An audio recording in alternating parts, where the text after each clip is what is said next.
back to my YouTube channel, Jazzy Jazz. I'm Jasmine. So before we start this video, vous savez, you already know the deal. Like, subscribe, comment, let me a little comment. J'aime toujours ça, recevoir vos messages. Ça fait vraiment, vraiment du bien. Que ce soit mauvais, mais constructif, que ce soit positif, je les prends toutes parce que c'est vraiment nice d'interagir avec vous et de savoir ce que vous pensez de mes vidéos. So, sans plus tarder, let's start with this video. Donc, comme vous avez pu voir par le titre, aujourd'hui, j'aimerais parler de comment savoir si on est dans une relation toxique. Ce mot est vraiment devenu accurate, est vraiment devenu très populaire ces dernières années parce qu'on dirait qu'il y a juste des relations toxiques qui existent. C'est triste. C'est triste, on n'entend que ça, relation toxique. Et je pense qu'il y a assez de vidéos qui pourraient vous expliquer ce que c'est. Mais encore une fois, moi, je l'explique de la façon que je le comprends, de la façon que je l'ai vécu. Et si vous pouvez relate ou si vous appréciez mon explication, ben, we good to go. Donc, le premier point, c'est que la personne ne prend pas ses responsabilités. La personne vous blâme toujours de tout et c'est toujours votre faute. À la longue, qu'est-ce que ça va faire? C'est que vous allez vous sentir misérable. Vous allez douter de vous et pour toute chose, vous allez toujours vous questionner. Parce que à chaque fois que cette personne à chaque fois qu'il y aura une situation à régler, vous savez déjà que vous allez commencer à vous questionner sur comment il va réagir, comment elle va réagir, et est-ce qu'elle va vous blâmer. Et si vous savez que vous n'êtes pas en tort et que la personne met le blâme sur vous, vous savez déjà que bon, ça ne sert à rien de commencer cette conversation parce que ça va finir en queue de cochon, comme on dit, et ça va juste tourner en rond. Donc, c'est important de discerner une personne qui est capable de reconnaître ses torts, de reconnaître sa responsabilité dans une situation. Ce qui est important dans une relation, ce n'est pas de savoir qui a raison, mais c'est de trouver tout simplement une solution au problème, une solution qui convient aux deux côtés. Un deuxième point, c'est que cette personne, elle est absente mentalement, dans le sens qu'elle ne vous supporte pas, elle ne vous encourage pas, que vous ne communiquez pas vraiment. Donc, une personne comme ça, comme je le dis, pour moi, c'est pas une personne toxique, c'est plus une personne qui n'est pas care de vous. He doesn't care about you, or she doesn't care about you.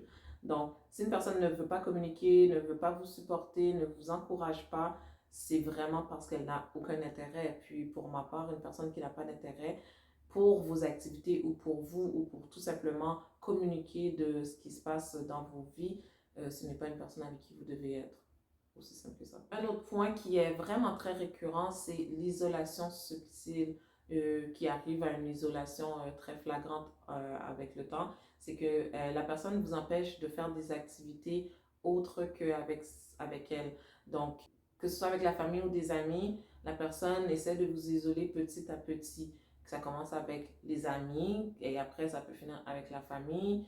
Que si vous voulez faire une activité, tu vas me laisser tout seul. Sinon, si vous voulez sortir, pourquoi tu veux toujours sortir? Donc, il va toujours trouver une raison pour laquelle il serait mieux pour vous de rester à l'intérieur de la maison et de ne pas vous entourer des gens. Même de laisser une personne venir chez vous peut être un problème parce que cette personne-là veut avoir un certain contrôle sur vous. Ce qui amène au troisième point, c'est que la personne veut contrôler votre vie, veut vraiment savoir où est-ce que vous allez, limiter vos déplacements, limiter vos communications, veut vous limiter tout simplement, même dans vous développer, que ce soit retourner à l'école, le travail, etc.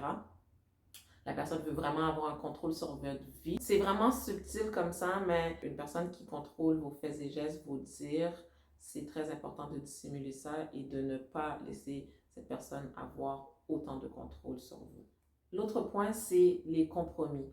Donc, vous êtes toujours en train de faire des compromis pour cette personne parce que si vous ne faites pas des compromis, la personne ne sera pas heureuse. Mais vous, quand vous ne voulez pas nécessairement faire des compromis, ça le frustre et n'est pas prêt à faire des compromis pour que vous soyez heureux. Je ne sais pas si je me suis bien fait comprendre, mais par exemple, vous êtes dans une relation avec une personne, vous faites des compromis pour cette personne-là parce que vous voulez qu'elle soit heureuse, mais d'un autre côté, quand vous demandez à la personne quelque chose, il n'est pas prêt à faire ce compromis. Et si, par miracle, il le fait, il va vous le reprocher parce que au plus profond de lui, il ne voulait pas faire ce compromis.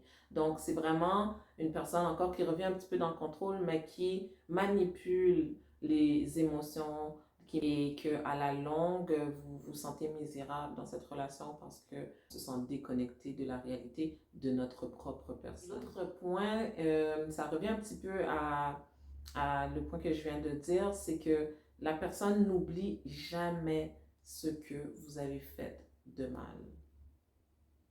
Quand même que c'était une petite chose, elle n'oublie pas et vous le rappelle tout le temps, à n'importe quelle occasion qu'elle a, elle vous rappelle à quel point vous l'avez fait mal et tout. Et c'est ironique parce que ces genres de personnes-là, eux autres peuvent vous faire plein de choses. Pour eux, vous avez le cœur, le dos large, vous êtes solide, vous êtes capable d'en prendre, mais dès que vous faites quelque chose qui les déplaît, ils vont s'en souvenir pendant très longtemps, vont vous le rappeler pendant très longtemps et vont toujours revenir avec ce sujet comme si c'était hier.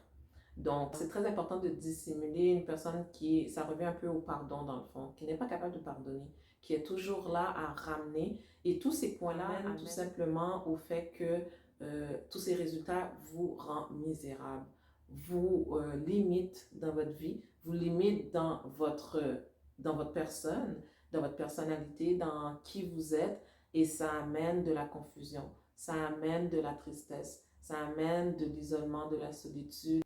Et tout ça fait en sorte que vous n'êtes pas heureux. Une mauvaise relation pour vous peut vous détruire beaucoup plus que qu'est-ce qu'on voit à la surface. Aussi, à travers des relations de base, soit avec la famille ou avec des amis, c'est important de voir quel type de relation, qu'est-ce que ça vous amène, comment les gens réagissent avec vous dans ces relations pour savoir si c'est une bonne ou si c'est une mauvaise relation. Voilà tout pour cette vidéo. N'oubliez pas, comme d'habitude, si vous avez apprécié, si vous voulez échanger avec moi dans les commentaires, laissez-moi savoir ce que vous avez pensé de la vidéo. Si vous avez aimé, thumbs up as usual. Sinon, je vous dis à la prochaine pour une nouvelle vidéo. Peace.